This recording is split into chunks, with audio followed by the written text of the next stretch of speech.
सभी किसान साथियों का एक बार फिर से आपके अपने YouTube चैनल एडवांस फार्मर में स्वागत है। किसान साथियों, उम्मीद करता हूं आप सभी बहुत अच्छे होंगे। यदि आप चैनल पर पहली बार आए तो चैनल को सब्सक्राइब कर वीडियो को लाइक कर दीजिएगा और अपने मित्रों को शेयर कर दीजिएगा।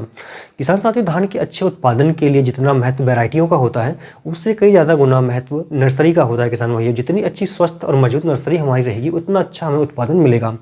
यदि खेत में हम स्वस्थ पौधे को लगाएंगे, मजबूत जड़ों वाले पौधे को लगाएंगे तो उसमें कल्लों की संख्या ज़्यादा आएगी, ज़्यादा फुटाव होने के कारण हमें उत्पादन अच्छा मिलेगा। साथ ही 90% किसान भाई जो है वो स्वस्थ नर्सरी प्राप्त नहीं कर पाते हैं। उसकी वजह होती है सही नॉलेज का नहीं हो पाना। तो आज की इस वीडियो में किसान भाइयों हम आपको ऐसा तरीका बताएंगे जिसके माध्यम से आप 100% स्वस्थ और एक मजबूत पौधे नर्सरी से प्राप्त कर पाएंगे। किसान भाइयों, किसान साथियों, स्वस्थ नर्सरी से आशा होता है कि हमें लंबी जड़ों वाले पौधे मिले, हरापन उसमें अच्छा रहे, हमारी नर्सरी रोगों से और कीटों से मुक्त रहे। ये सारी क्वालिटी उसमें होना चाहिए। जब इसका रोपण खेतों में हम करें तो कल्ले की संख्या अधिक से अधिक हमें प्राप्त हो। तो आज हम आपको ऐसा तरीका बताएंगे जिसके माध्यम से आप बिल्कुल एक स्वस्थ और एक अच्छी नर्सरी प्राप्त कर पाएंगे। किसान भाइयों और साथियों, अच्छी नर्सरी तैयार करने के लिए सबसे पहला चरण होता है स्थान का चुनाव करना। हमें ऐसे स्थान का चुनाव करना चाहिए नर्सरी डालने के लिए जहाँ पे दिन में 12 घंटे इसमें हमें धूप प्राप्त हो। साथ ही किसान भाइयों, खेतों का वो निचला हिस्सा नहीं होना चाहिए जहाँ पर ज़्यादा पानी का भराव हो, और ज़्यादा ऊंचा भी हिस्सा नहीं होना चाहिए कि जहाँ पानी बिल्कुल भी ना रुके। इस बात का आप ध्यान रखें। इसके बाद किसान भाइयों, आप जो नर्सरी डालेंगे वहाँ की मिट्टी जो ज़्यादा हल्की नहीं होना चाहिए, रेतीली नहीं होना चाहिए, क्योंकि इसमें पानी सोखने की क्षमता नहीं होती है। तो आप ऐसी मिट्टी का उपयोग करें जो कि काली हो, दोमट मिट्टी हो, या फिर पानी सोखने की क्षमता उसमें अच्छी हो। इस बात का आपको ध्यान रखना है। तो हम अगर 1 एकड़ के लिए नर्सरी लगाना है किसान भाइयों, तो इसमें हमें 6 किलोग्राम जो हाइब्रिड बीज आता है उसकी आवश्यकता होगी। यदि हम कोई अन्य बीज इसमें लेते हैं, जैसे कि हमारा घर का बीज हो गया या फिर कोई संकर बीज इसमें हम लेते हैं, तो ये मात्रा 8 से 10 किलोग्राम की हो सकती है। लेकिन यदि हम हाइब्रिड जो बीज यूज़ कर रहे हैं तो उसके लिए आपको 1 एकड़ के लिए मात्र 6 किलोग्राम बीज ही डालना है। ज़्यादा इसमें बीज डालेंगे अगर तो पौधों की संख्या खेतों में ज़्यादा हो जाएगी किसान भाइयों, और ये कल्ले ठीक तरीके से नहीं कर पाएंगी, तो बालियाँ भी ज़्यादा लंबी इसमें नहीं आएगी। तो 6 किलोग्राम बीज जो होता है 1 एकड़ के लिए पर्याप्त होता है किसान भाइयों। इसके अलावा किसान भाइयों, आप जिस स्थान का चुनाव कर रहे हैं उसकी मिट्टी को आप अच्छे से पहले उसकी जुताई कर लें। उसकी आप कहना चाहिए कि मिट्टी को भुरभुरा कर लें और समतल कर लें। किसान भाइयों, 1 एकड़ के लिए हमें कितनी जगह पे नर्सरी डालना चाहिए? तो देखिए, 1 एकड़ के लिए नर्सरी अगर हम डाल रहे हैं तो 20 बाई 20 का स्थान आपको लेना है किसान भाइयों। आप जितने बड़े एरिया में धान लगाएंगे तो उसका 1/10वां भाग होना चाहिए। मतलब यदि आप 10 एकड़ में धान लगा रहे हैं तो आपको 1 एकड़ में नर्सरी लगानी होगी किसान भाइयों। बीज जो है 6 किलोग्राम प्रति एकड़ के हिसाब से आपको रखना है। तो हम मान लेते हैं कि 1 एकड़ के लिए हमें नर्सरी तैयार करना है, तो हमें 20 बाई 20 की नर्सरी तैयार करना होगा। 20 बाई 20 का स्थान को जो है वहाँ की मिट्टी आप भुरभुरी कर लें किसान भाइयों, उसको समतल कर लें आप, और उसमें आप जो है 1-1 मीटर की क्यारी बनाएं।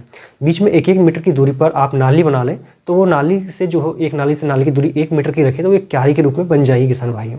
इसके बाद में आपको 6 किलोग्राम बीज लेना है कि नर्सरी डालने से पहले आपको उपचारित करना होगा। कार्बेंडाजिम से आप उपचारित कर सकते हो या फिर ट्राइकोडर्मा से उपचारित कर सकते हो। यदि आप कार्बेंडाजिम से कर रहे हो तो 4 ग्राम प्रति किलोग्राम बीज के हिसाब से आपको उपचारित करना है। उसको किसान भाइयों बोने से पहले आपको एक सूती कपड़े में बांधकर लगभग 8 से 10 घंटे के लिए पानी में भिगोकर बांध के रखना है। उसमें थोड़े थोड़े अंकुरण हो जाए उसके बाद मिट्टी में उसको आपको डालना है। जब क्यारी में आप डालेंगे किसान भाइयों तो उसकी गहराई ज़्यादा नहीं होना चाहिए। ज़्यादा गहराई होने से क्या होता है कि बीज जो है पच जाता है किसान भाई, उसमें अंकुरण तो हो जाता है लेकिन वो ऊपर नहीं आ पाता है। इस बात का आपको ध्यान रखना है। नर्सरी के बीज डालने से पहले आपको इसमें कुछ बेसल खाद भी डालने की आवश्यकता होगी किसान भाइयों। आपको 1 एकड़ के लिए आपको क्या करना है, इसमें लगभग आपको 10 किलोग्राम गोबर की अच्छी सड़ी हुई खाद आपको डालना है।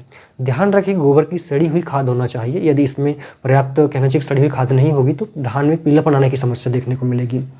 साथ ही किसान भाइयों, इसमें आपको 5 किलोग्राम DAP लेना है, 2 किलोग्राम यूरिया लेना है और 3 किलोग्राम इसमें MOP लेना है किसान भाइयों आपको, और 100 ग्राम इसमें आपको जिंक सल्फेट लेना है। इन सभी को मिलाकर पहले इसमें आप बिखेर दें, उसके बाद में बीजों की बुआई करें। बीजों की बुआई करने के बाद में आपको किसान भाइयों इसमें पहले तो हल्की सिंचाई करना है। जब अंकुरण 2 से 3 सेंटीमीटर का हो जाए, इसमें पौधे 2-2 पत्तियों की हो जाए, तो इसके बाद में इसमें पानी भरना शुरू करें आप। ध्यान रखें कि पानी ज़्यादा देर तक ना रखें, क्योंकि सीधी धूप के संपर्क में होने के कारण पानी गर्म हो जाएगा, और पानी गर्म होने के कारण किसान भाइयों इनकी जड़ों का विकास अच्छे से नहीं हो पाएगा।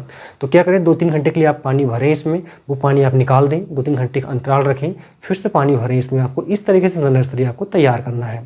जब हमारी नर्सरी 10 से 12 दिन की हो जाए किसान भाई, तो इसमें खरपतवार नियंत्रण भी हमें करना है, साथ ही इसमें पोषण भी देना है और कीट और रोगों से भी बचाना है। तो इसके लिए आपको इसमें कुछ दवाइयों का स्प्रे करना होगा। जब हमारी नर्सरी किसान भाइयों 15 दिन की हो जाए तो इसमें आपको 50 ग्राम लेना है किसान भाइयों। जो NPK आता है 19-19 के फॉर्म में, वो आपको लेना है।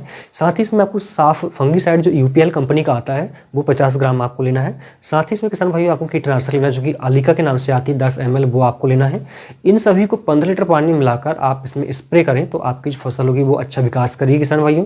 साथ ही स्वस्थ पौधे भी आपको प्राप्त होंगे, जड़ों का विकास अच्छा होगा। साथ ही इसमें आप 50 ग्राम ह्यूमिक एसिड भी मिला सकती हैं, तो जड़ों का जो कहना चाहिए पोषण है वो पौधे तक अच्छे से चला जाएगा। इसके बाद में किसान भाइयों आपकी फसल कीट और रोगों से भी मुक्त रहेगी। तो इस प्रकार आपकी जो नर्सरी है वो लगभग 20 से 25 दिन में तैयार हो जाएगी खेत में रोपण करने के लिए किसान भाइयों। इस तरीके से नर्सरी आपको लगानी है, इस तरीके से आपको देखरेख करनी है किसान भाइयों। तो ऐसे आप अगर इस तरीके से नर्सरी तैयार करते हैं तो आपको 100% स्वस्थ और मजबूत पौधे प्राप्त होंगे। धान की नर्सरी डालने का सबसे उचित समय क्या होना चाहिए? तो 20 मई से लेकर 10 जून तक जो है नर्सरी आप जो है तैयार कर सकते हैं किसान भाइयों, और 15 से लेकर 20 जून के बीच में जो है इसकी रोपाई आपको शुरू कर देना चाहिए। तो किसान भाई उम्मीद करता हूँ जानकारी पसंद आई होगी आपको। वीडियो पसंद आए तो लाइक करके शेयर कर दीजिएगा।